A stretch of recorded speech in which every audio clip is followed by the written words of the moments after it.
Nós crescemos ouvindo dos nossos pais, de nossos avós, que a mentira é um erro imperdoável, um desvio de caráter que corrói a nossa dignidade. Mas no silêncio do nosso cotidiano, quando recusamos um convite, tentando uma desculpa confortável, nós sentimos remorso, nós sentimos alívio. Porque algo que nos prometeram ser um veneno moral parece tanto na prática com um bálsamo para a nossa saúde mental. No vídeo de hoje, nós vamos investigar se essa sua recusa em arcar com o estresse da sinceridade é um sinal de imaturidade crônica, um mecanismo legítimo de autopreservação, ou se no fundo você apenas descobriu o segredo que um dos filósofos mais viscerais da história tentou nos alertar antes de perder o juízo. E a verdade, por vezes, é inimiga da própria vida. Meu nome é Vitor Lima, eu sou seu professor de filosofia de hoje e de sempre, e isto não é filosofia.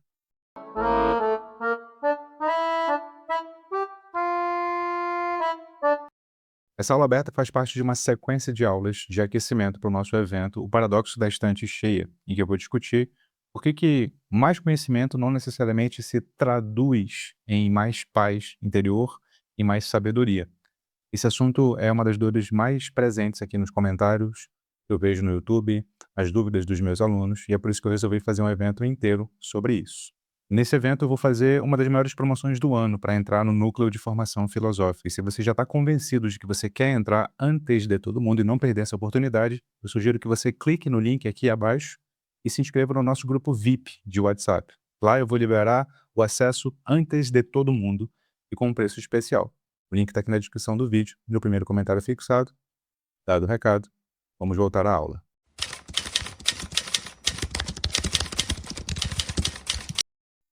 Imagina a seguinte cena que já se repetiu com você, é muito provável, com variações de nomes e cenário. O telefone vibra na sua mesa e na tela aparece o nome daquele amigo querido, alguém por quem você nutre um afeto genuíno até. Ele está organizando um encontro, algo como uma janta de sexta-feira à noite, e aí ele insiste para que você compareça.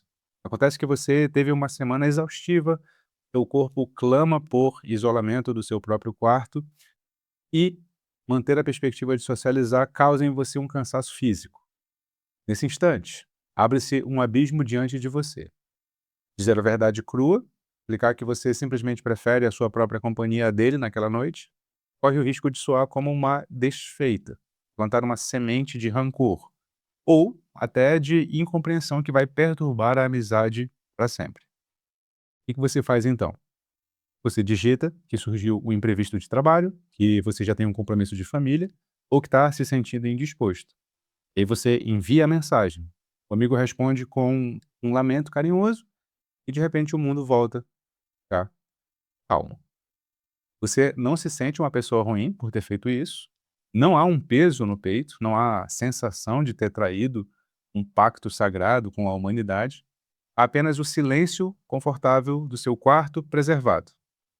No entanto, quando a gente se deita, aquela velha voz da infância, aquela moralidade herdada que nos dizia de forma categórica que mentir é sempre errado, ressurge como uma sombra.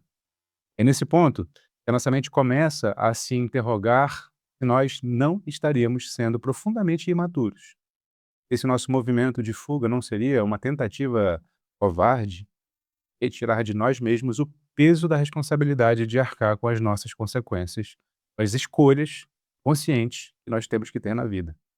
Nós passamos a nos perguntar se estamos apenas nos protegendo ou se estamos nos tornando seres humanos desleais, incapazes de sustentar a crueza da realidade diante daqueles que amamos.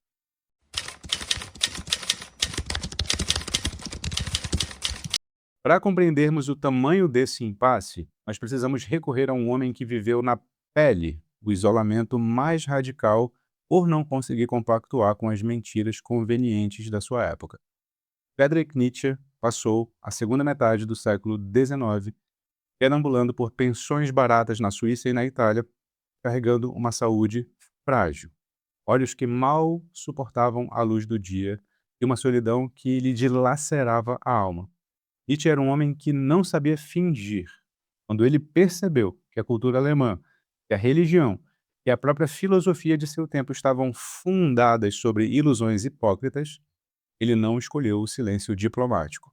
Ele preferiu bradar suas verdades, inclusive perdendo amigos preciosos como o compositor Richard Wagner e cavando a própria o próprio exílio social. O que torna a trajetória de Nietzsche fascinante para o nosso dilema aqui é que, apesar de ser um perseguidor implacável das ilusões humanas, ele chegou a uma conclusão desconcertante em um de seus textos mais brilhantes da juventude, intitulado Sobre a Verdade e a Mentira num Sentido Extramoral. Nesse ensaio, o Nietzsche nos convida a olhar para o ser humano não como um animal lógico, criado para contemplar a verdade do universo, mas sim como uma criatura frágil, desprovida de garras ou presas, que precisou desenvolver o intelecto como um meio de conservação do indivíduo. Qual que é a principal ferramenta desse intelecto para garantir a nossa sobrevivência? A simulação, o engano, a lisonja, a mentira pelas costas, a representação de um papel diante dos outros são para Nietzsche as regras e não as exceções da nossa existência. Nós mentimos porque necessitamos da vida social e a vida social exige, por definição, que nós usemos máscaras. O homem que exige a verdade absoluta e recusa qualquer forma de convenção não está sendo virtuoso. Ele está apenas se esquecendo que a própria linguagem que ele usa é uma coleção de metáforas gastas, de ilusões nós aceitamos coletivamente para não nos devorarmos uns aos outros.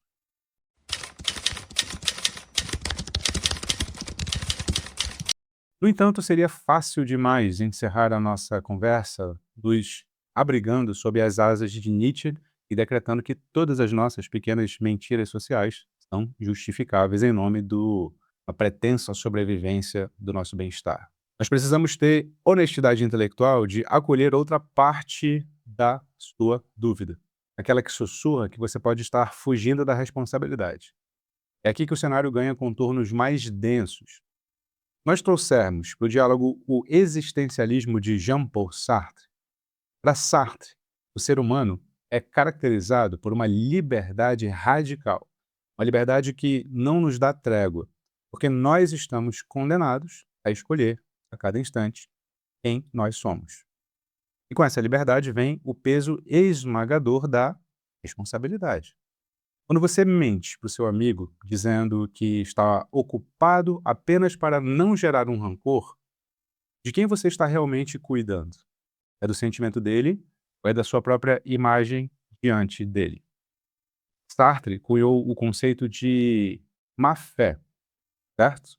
E se manifesta justamente quando nós tentamos nos convencer de que não tínhamos escolha, de que fomos obrigados a agir de determinada maneira pelas circunstâncias. Ao dizer a si mesmo que mentiu por autopreservação ou para poupar a paz do outro, você pode estar, na verdade, tratando o seu amigo como um ser infantil, alguém incapaz de ouvir um não, alguém incapaz de ser considerado como maduro, né, de continuar te estimando. Você assume o controle da narrativa para evitar o desconforto de uma conversa autêntica. O estresse futuro, que você alega estar poupando, não é apenas o dele. Na verdade, é o seu estresse de ter que sustentar o seu desejo de isolamento diante do julgamento alheio.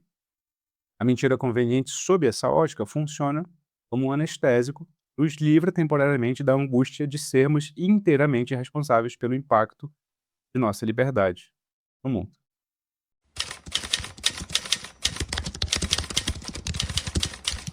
Por isso, o caminho para o amadurecimento não parece estar nem na adesão a uma sinceridade brutal e, consequentemente, destrutiva, que confunde honestidade com crueldade, nem na capitulação covarde diante de mentiras sistemáticas que nos transformam em personagens vazios. Nós precisamos aprender a habitar a tensão entre esses dois polos. Arthur Schopenhauer ilustrou essa nossa dificuldade por meio de uma parábola célebre sobre um grupo de porcos espinhos que, em um dia gélido de inverno, se amontoaram para buscar o calor mútuo e se proteger do frio. No entanto, assim que se aproximaram, eles sentiram os espinhos uns dos outros, que os obrigava a se afastarem novamente. O frio os trazia de volta, os espinhos repeliam. Eles continuaram oscilando entre esses dois males até encontrarem uma distância moderada na qual podiam suportar a existência uns dos outros. A distância social, feita de delicadeza, etiquetas e, sim, de pequenas omissões, é o que nós chamamos de civilidade. Quando você escolhe não dizer toda a verdade para preservar a paz de uma amizade, essa atitude só se transforma em imaturidade se ela for um padrão de covardia e lhe impede de estabelecer limites reais. Se a mentira se torna o único idioma que você fala para gerenciar as suas relações, você deixa de habitar o mundo real e passa a viver em um cenário papelão, onde as pessoas ao seu redor armam um personagem que você criou e não a sua presença efetiva. A autopreservação é legítima, mas ela cobra o seu preço. Ela cobra esse preço em solidão se você nunca permitir que aqueles que estão próximos de você conheçam do cansaço, a sua necessidade de silêncio, as suas recusas legítimas. O amigo verdadeiro não é aquele que exige o seu esgotamento na janta de sexta-feira. É aquele que, ao ouvir que você prefere ficar em casa e, sem fazer nada, sorri e diz: tudo bem, a gente se vê na semana seguinte.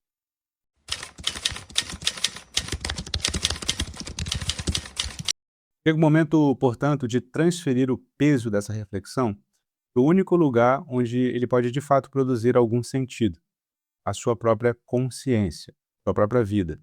A filosofia não fornece um manual de conduta ou uma receita de bolo capaz de lhe dizer exatamente em qual gaveta colocar cada uma das suas decisões diárias. Ela apenas acende uma luz sobre o território que você já está pisando. A grande questão que resta é aquela que você precisa responder diante do seu próprio espelho quando o telefone tocar novamente. E a questão é a seguinte: não é se a mentira em si é certa ou errada em termos abstratos. A pergunta fundamental é se você possui a coragem de assumir o preço das suas escolhas.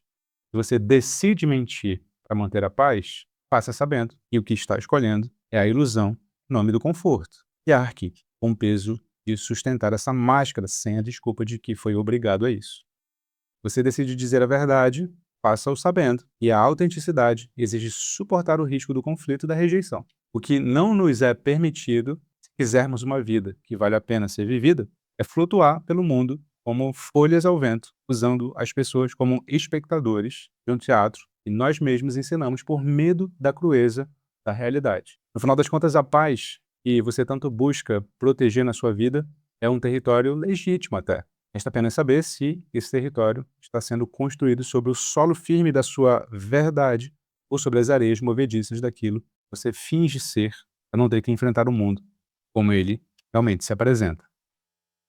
Não se esqueça, você é o que pensa. E como sempre, fique com Sócrates.